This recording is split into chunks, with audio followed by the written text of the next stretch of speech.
Our ancient word is from Genesis 43 to 45 selected verses. We're continuing with our story of Joseph. They went on their way down to Egypt and stood before Joseph. He inquired about their welfare and said, "Is your father well?" They said, "Your servant, our father, is well." Then he saw his brother Benjamin and said, "Is this your youngest brother? God be gracious to you, my son." With that, Joseph hurried out because he was overcome with affection for his brother, and he was about to weep. So he went into a private room and wept there. Then he washed his face and came out. Then he commanded the steward of his house, "Fill the men's sacks with food, as much as they can carry, and put my silver cup in the sack of the youngest." Then Joseph said, "Go follow after the men, and when you overtake them, say, 'Why have you returned evil for good? Why have you stolen my silver cup?'" When he overtook them, he repeated these words. They said to him, "Why does my Lord speak such words as these? Far be it from your servants that they should do such a thing." Then each one quickly opened his sack. He searched, beginning with the eldest and ending with the youngest, and the cup was found in Benjamin's sack. At this they tore their clothes, and each one loaded his donkey, and they returned to the city. Judah and his brothers came to Joseph's house, and they fell to the ground before him. Joseph said, "What deed is this that you have done?" And Judah said, "What can we say to my lord? God has found out the guilt of your servants. Here we are then, my lord's slaves, both we and also the one in whose possession the cup has been found." "But," he said, "far be it from me that I should do so. Only the one in whose possession the cup was found shall be my slave. But as for you, go in peace to your father." Then Judah stepped up to him and said, "Oh, my lord, let your servant please speak a word in my lord's ears. For your servant became surety for the boy to my father, saying, 'If I do not bring him back to you, then I will bear the blame all my life.' Now, therefore, please let your servant remain as a slave to my lord in place of the boy. For how can I go back to my father if the boy is not with me?" Then Joseph could no longer control himself, and he cried out, "Send everyone away from me." So no one stayed with him when Joseph made himself known to his brothers. And he wept so loudly the Egyptians heard it. Joseph said to his brothers, "I am Joseph. Is my father still alive?" But his brothers could not answer him, so dismayed were they at his presence. Then Joseph said to his brothers, "Come closer to me. I am your brother Joseph, whom you sold into Egypt. And now do not be distressed or angry with yourselves because you sold me here, for God sent me before you to preserve life. Hurry and go up to my father and say, 'Thus says your son Joseph, come down to me, do not delay. You must tell my father how greatly I am honored in Egypt and all that you have seen.'" Then he fell upon his brother Benjamin's neck and wept, while Benjamin wept upon his neck. And he kissed all his brothers and wept upon them, and after that his brothers talked with him. Then he sent his brothers on their way. Our contemporary word is "Blessing for the Brokenhearted" by Jan Richardson. Let us agree for now that we will not say the breaking makes us stronger, or that it is better to have this pain than to have done without this love. Let us promise we will not tell ourselves time will heal the wound when every day our waking opens it anew. Perhaps for now it can be enough to simply marvel at the mystery of how a heart so broken can go on beating, as if it were made for precisely this, as if it knows the only cure for love is more of it, as if it sees the heart's sole remedy for breaking is to love still, as if it trusts that its own persistent pulse is the rhythm of a blessing we cannot begin to fathom, but will save us nonetheless. This is the reading for the people of God.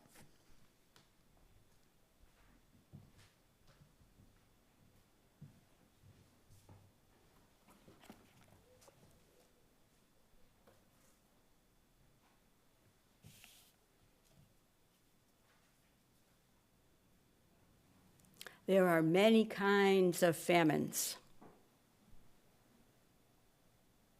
Famines when something is missing, and perhaps it is a loss of love. Perhaps it is a fracture of a family like that of Joseph here. Joseph and his brothers, all the sons of Jacob. Perhaps it is a nation that has had a famine of hope, of joy, a famine of belonging. We've witnessed many voices in recent years telling us that we are so different from each other, that we cannot come together, and that one group must dominate another. This week I have been seeing some hope. I've been feeling some hope, some joy, that some among us are speaking in a different language. I wonder, for Joseph and his brothers, not just what were the family ramifications of that long separation, but how did it shape their feelings, their hearts? Last week we used the metaphor of a television series to describe our stepping through the book of Genesis, the stories of Joseph this summer. And, well, we've had, 4 episodes already. If you've missed one, and I think some of you have, I'm going to go summarize them. You might not recognize them, but here they are. We met him as a bratty teenager who was sold by his 10 older brothers to some traders who were passing on their way to Egypt. And the brothers tell their father Jacob that Joseph is no more. Joseph was Jacob's favorite son. Next, we meet Joseph as a slave at the house of Potiphar. And although successful as a servant, in charge of the household even, he ended up in prison.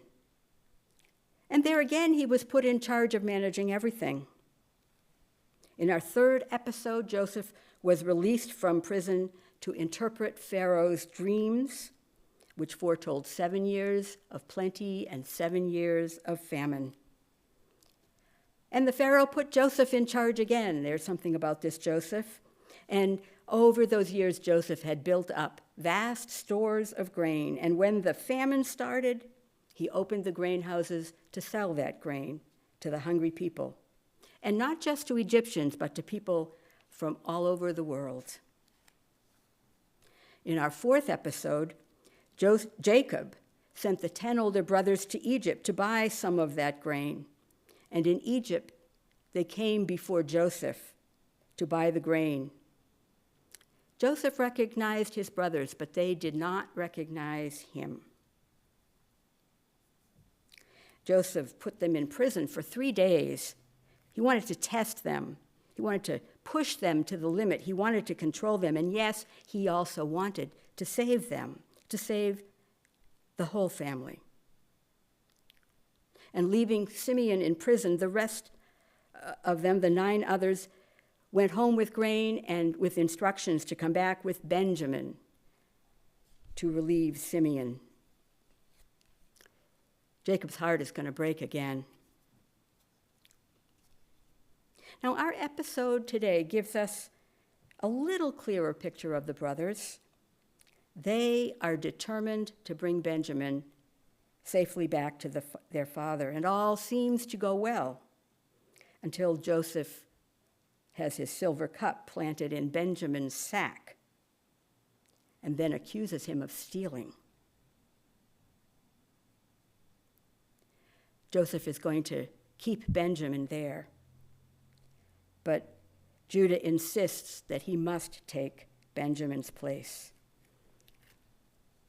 At this, Benjamin breaks down weeping and reveals his identity. his brothers are dismayed. And why wouldn't they be? This is the second time they have met this man who has treated them in strange ways. They have not seen Joseph for 20 or more years since they had sold him to the traders. They had no idea what had become of Joseph. Had he become a slave in Egypt? Had he survived? They can see that Joseph has known who they were from the beginning, from the first appearance, and yet he has put them through these tests and trials. Joseph has wielded power over them. This was always the implication of Joseph's dreams as a bratty teenager, right? Joseph was going to be the star who ruled over all the stars. He was going to be the sheaf of wheat that stood straight while the other sheaves bowed down to him. And as Jacob's favorite, Joseph would have been the chief among the patriarchs. So Joseph has wielded his power, and yet it's clear that Joseph wants to save them, to save their whole families. Now, if we look back on Joseph's and Jacob's ancestries, if we look back on their lives, we see a family legacy of manipulation, of twisting circumstances, of trickery in order to get one's own way, changing the rules, pursuing power that wasn't rightly theirs. There's a tradition of following desire or jealousy or fear or greed or resentment or retribution. The idea that to protect oneself, to enlarge oneself, to get what one wants, one might have to punish another. And of course, there's a family legacy of younger sons usurping the place of older sons. A family legacy of reconciliation that is not quite reconciliation.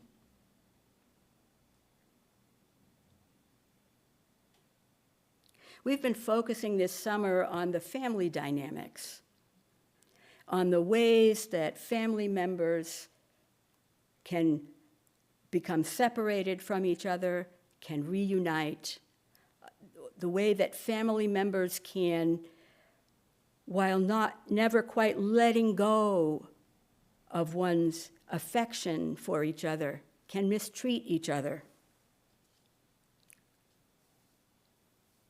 can push each other out of the way. But there's a story behind this story that we haven't yet talked about. You might remember we're talking about Jacob and Jacob's 12 sons.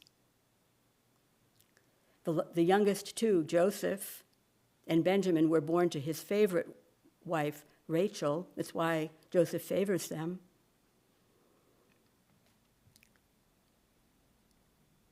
But Joseph had children with 4 women, not just Rachel. The other brothers are equally his sons. They all belong in a convoluted, or maybe complex is better, a complex family structure. Some want this and some want that. Some are afraid, some are bold. Some resist, some push back. But these 12 sons become, in Israelite history, the founders of the 12 tribes of Israel. And so, 400 years later, when the Israelites leave Egypt on the Exodus, 500 years later, when they have settled in Canaan, with each tribe having a territory of its own. They are named after these 12 brothers. So this story is told not just as a family story, but as a political story, as a story of the founding of a nation, of the founding of a tradition of mutual responsibility, of self-governance under unity, a tradition of sustaining a religious faith, a faith that was constructed during that Exodus, a faith of commandments, of God's laws. We've been watching this summer as our country has wrestled, as if among brothers and sisters, to determine what is it that we stand for. Do we stand for a way of life that separates people and promotes fear, a way of life that pushes others away and favors only one's closest people? Or are we a family that, like this church, seeks to make room for everyone? Are we a nation of 50 states, not 12, but of 50 states, diverse states, diverse among the states, diverse between the states, diverse within the states? Are we a nation that can hope together for a future where everyone is heard, where the fundamental needs of everyone are taken seriously, where we acknowledge our mutual responsibility to make sure that everyone has freedom, not only freedom to decide their own lives, their own ways of life. Parenthesis, philosophical point, of course, without interfering with others. Back to story. Freedom to vote. Freedom to have access to health care so that they don't die early of preventable diseases. Freedom not to be hungry.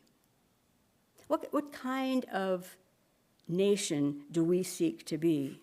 And our Christian tradition would teach us, yes, we are to care for each other. Not just the neighbor who is right next door, but the neighbor across town and across the state and in the middle of the country. And one of the things that the study of this kind of mutual care and generosity has shown us is that this kind of caring is what brings us joy. And this, I think, is why we have seen great outpourings of joy this week on our televisions as people say, we will make a country that cares for all, that makes sure that no child goes to school hungry, that no child is separated from their parents without necessity, that people are welcomed in their places of work, in their neighborhoods, in their communities, that we who are almost entirely children of immigrants will welcome immigrants and their children, because we understand that the abundance that we share here is something that we can share not only with one whose ancestors have been here for 100 or 200 or 300 years, but one whose ancestors lived in a different place. And so I've been feeling that joy and that hope this week, and trusting that it echoes my own spiritual commitments, my own religious commitments. My tradition does not teach me fear or anger or disgust with others. My tradition teaches me that we are all descended from one people. My science teaches me that we're all descended from one people in Africa. My history teaches me that the people here have long blended and shared their own traditions and their own practices. There hasn't ever been one way to be a Christian. We know this by going back to the early church and reading stories of the small congregations established around the Mediterranean. And we know it by looking at Christian history, where Christians fanned out and adapted to the local culture or the local ecology or the local political circumstances. We see it because many times Christians have said, wait, we've gotten off track here. We need to go back to the foundations of our tradition. Love of God and love of neighbor. And we see it in the United States. There's never been one way to be, quote, an American. First off, Americans live from the north of Canada to the south of South America. So we know there's no one way to be an American. But even in the United States, there has been no one way to be a citizen here. So if we find ourselves in a position like Joseph's, where we are responsible for caring for the whole nation, the whole world, we recognize that this is not about us and our power. This is about all that we have received and about the opportunities we have to reconcile, to reconnect with each person that we meet, to become part of a community that holds no one superior to another, and no one pushed aside.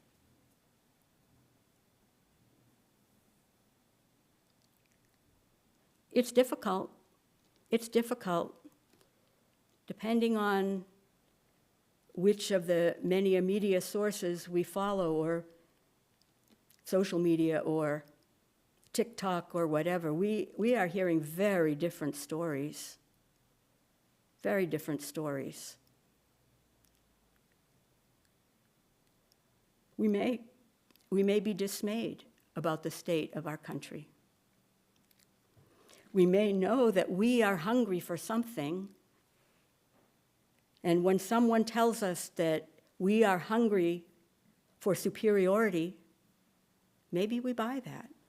Or when someone tells us that we are hungry to maintain a certain status over another, that may sound right. But I think what we saw this past week at the Democratic convention, that included many people who were not Democrats and not even independents, but also Republicans, people who don't identify with any particular political tradition other than a U.S. tradition of equal justice for all, what we saw was the beginning of a reconciliation that said, we all need to be heard, and we all have a place to speak. And we all can work together to make sure that our nation moves in the direction that our convictions would take us. I feel very lucky that as a Christian, my convictions take me to a place of care for others, of mutual care, and of allowing myself to be cared for. I feel very fortunate. And there are many like me in our tradition, most likely even in this room.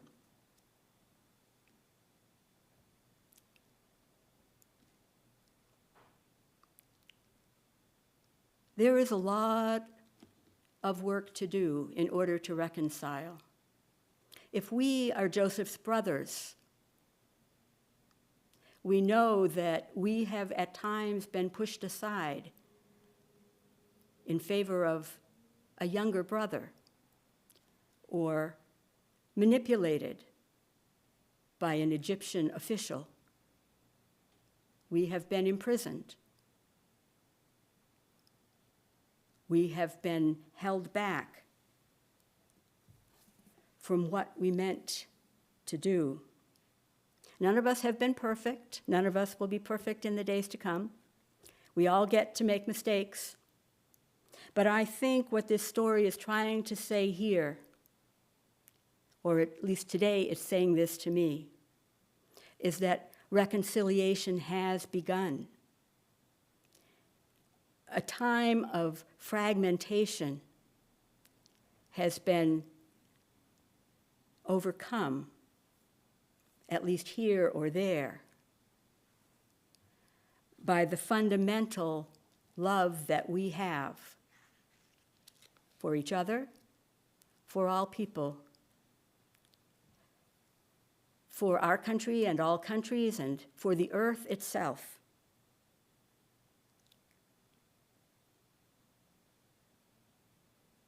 Thich Nhat Hanh said, if we want to reconcile with our family or with friends who have hurt us, we have to take care of ourselves first. If we are not capable of listening to ourselves, how can we listen to another person? If we don't know how to recognize our own suffering, it won't be possible to bring peace and harmony into our relationships.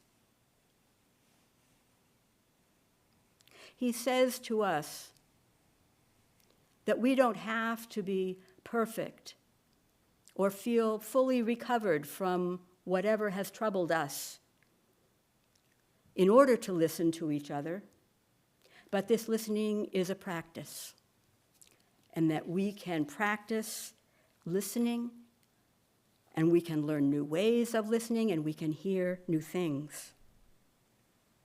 Thich Nhat Hanh also said, many people still believe that we can only be happy when we have a lot of money and power.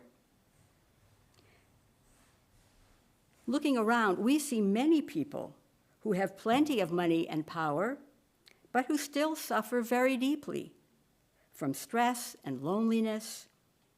So power and money are not the answer. Thich Nhat Hanh reminds us that learning to live in mindful ways, of listening to ourselves, of listening to others, of paying attention to our deepest needs, of recognizing a famine when a famine comes and responding. We've had a famine. We have had a famine of joy, of hope, of love, of connection. here in this church, every week we work to make those connections, to share that love, to build, to grow a community where we can all belong. We can take what we do here into the rest of our lives, sharing with others who may never even come here that they too are loved and that they belong.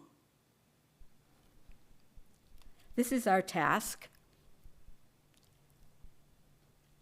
Joseph and his brothers are just beginning theirs. We begin ours again and again. But I think that we are indeed on the way to plenty. Amen. We will